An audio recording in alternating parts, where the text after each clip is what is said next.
अंदर।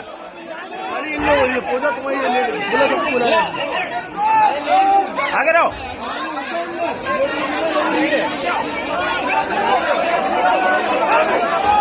आगे बढ़ जाओ। तुम लोग जाओ, पीने जाओ, गलत काम थोड़ी कर रहे हैं। थोड़ी ले जाएंगे, आदमियों का मसला अलग होता। एक मिनट देखो, रात में 2:30 बजे करीब 3 बजे करीब ये लोग आए। इन लोगों ने कुंडी खटखटाई। NIA वाले आए दिल्ली से और इन्होंने रात में कुंडी बजाई। हमने नहीं खोली, डर की वजह से, पता नहीं कौन है, वैसे खोल देते। अकेले थे तो डर लगा कौन है, तो हमने अपने चाचा को फ़ोन किया, वो आए पीछे से, फिर उन्होंने खुलवाई गुंडी, तो हमने हल्का फौरन खोल दी। और हमें इसलिए इस वजह से नहीं खोली, डर लग रहा था, पता नहीं अकेले रात में 3 बजे कौन आके कुंडी बजा रहा है, इस वजह से हमने कुंडी नहीं खोली।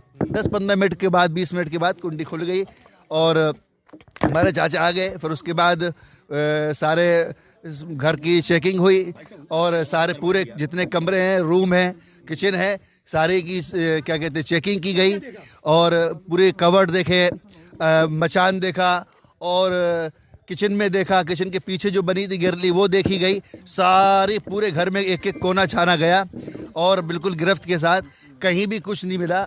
और एक एक कोने में सारी हमारे पास इस वक्त 1,500 से 2,000 किताबें होंगी।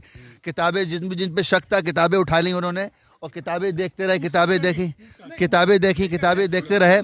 बहुत सारी किताबें देखी। ये किसकी लिखी हुई है, कहाँ से आई है, किसने बनाई है, कौन है लिखने वाला, आपका इनसे कौन क्या कॉन्टेक्ट है। तो फिर उसके बाद एक झोले में सारी किताबें भर ली, सारे कागजात भर लिए, पासपोर्ट, वीज़े, हमारा वीज़ा था, सऊदी अरब गए थे जो हज के लिए, उम्रे के लिए अक्टूबर में, उसके बारे में जांच की। फिर उसके बाद ऊपर वाले पोर्शन में गए, ऊपर वाले पोर्शन में फिर पूरी जांच की और पूरी बात पूछी गई। फिर उसके बाद व्हाट्सएप पर देखे गए। तो असल में हमारा ऑनलाइन काम है, तो उसमें बहुत सारे नंबर होते हैं, बहुत सारे नंबरात हैं, कम से कम अच्छे खासे नंबर है, बहुत सारे ग्रुप हैं। अब ग्रुप वो कह रहे कहाँ से आए हैं और ये नंबर इतने सारे कैसे आए। तो हमने उनको जवाब ये दिया कि हमारे ऑनलाइन क्लास चलती है तो उसके ऐड जाते हैं, ऐड चलते हैं, पोस्टर चलते हैं, पोस्टर में सब लोग कांटेक्ट करते हैं, सब लोग कि भाई हमें भी पढ़ना है। और बाकायदा उन्होंने मैसेज भी देखे, एडमिशन के फॉर्म के मैसेज भी डला हुआ है कि भाई देखो ये एडमिशन हो रहा है। तो इस वजह से उसके बाद फिर कहने लगे कि मौलाना इलियास गुम्मन साहब का मसला आया। मौलाना इलियास गुम्मन साहब कौन है, ये कहाँ से हुआ। तो इस सिलसिले में जांच चल रही है और जो कुछ है उन्होंने बना के दे दिया है, हमारे पास मौजूद है। आप कब से पढ़ा रहे थे? हम ऑनलाइन पढ़ा रहे हैं, 10, 11, 12 साल से ऑनलाइन पढ़ा रहे हैं। हमारे पास सबसे ज़्यादा इंडिया के हैं, इंडिया के सब बच्चे पढ़ते हैं। बाहर के जो बच्चे वो इंडिया ही के बच्चे हैं, बाहर के कोई नहीं।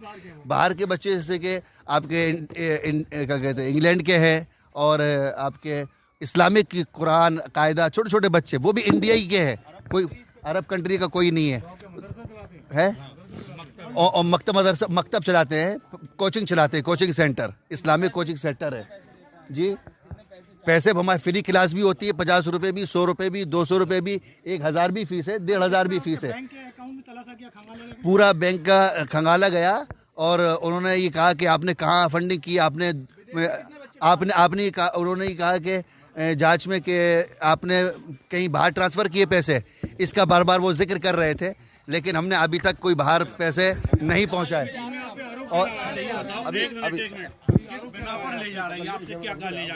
अभी हमें खुद नहीं पता किस लिए ले जा रही है। इन्होंने कहा कि जांच कराने ले जा रहे हैं। आपसे 8 घंटे के अंदर जांच में क्या पाया अधिकारी ने वो बताए। वो ये कह रहे हैं कि हवाले कर रहे, पहले मुझे वो अधिकारी बताए कुछ नहीं आता, 8 घंटे के अंदर जांच में क्या पाया गया। वो कह रहे हैं कि वो ये कह रहे हैं कि हाँ वहाँ पुलिस लाइन ले जा रहे, कह रहे पुलिस लाइन में जांच होगी, पूछताछ होगी, फिर छोड़ देंगे। एक आदमी को